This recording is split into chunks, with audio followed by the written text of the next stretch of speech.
আর সকালবেলা উঠে মাথাটা গরম হয়ে গেল, কী বলবো গাইজ, দুঃখের কথা। এখানে দেখছো কি কুয়াশা। তারপরে সকালে বানালাম কাড়া, বিকজ ঠান্ডার দিন বাচ্চাদেরকে একটু কাড়া দেওয়া বেটার, সর্দি কাশি একটু দূরে থাকবে। তারপরে এই যে দেখেন, ওনার কাছে আমি টাকা পাই, টাকা দেয় না, চাচ্ছি দে দে দে দে, বাট না না, পাত্তাই দেয় না। নেওয়ার বেলায় সবার ধ্যান থাকে, দেওয়ার বেলায় সবাই ভুলে যায়। বহুত কিপটা, দিতে চায় না পয়সা। এত চাওয়ার পর আমাকে 200 টাকা একটা দিল। তারপর কি আর, ব্যাক টু ওয়ার্ক গেলাম, রান্না করতে, রান্না করছি। So being a house wife এইভাবে এক্সাইটমেন্ট খুঁজে বার করে নিতে হবে, বিকজ আমাদের লাইফে রান্নাঘর ছাড়া এক্সাইটমেন্ট কোনো জায়গায় নেই। আমরা এক্সপেরিমেন্ট করি রান্নাবান্না নিয়ে, সেটাই আমাদের এক্সাইটমেন্ট।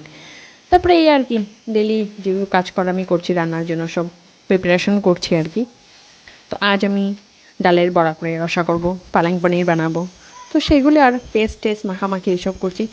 থ্যাংকস ফর ওয়াচিং, তোমরা থাকো, দেখতে থাকো, অ্যান্ড প্লিজ এভাবেই আমাকে সাপোর্ট করে যেও। Bye bye, have a good day to all, by.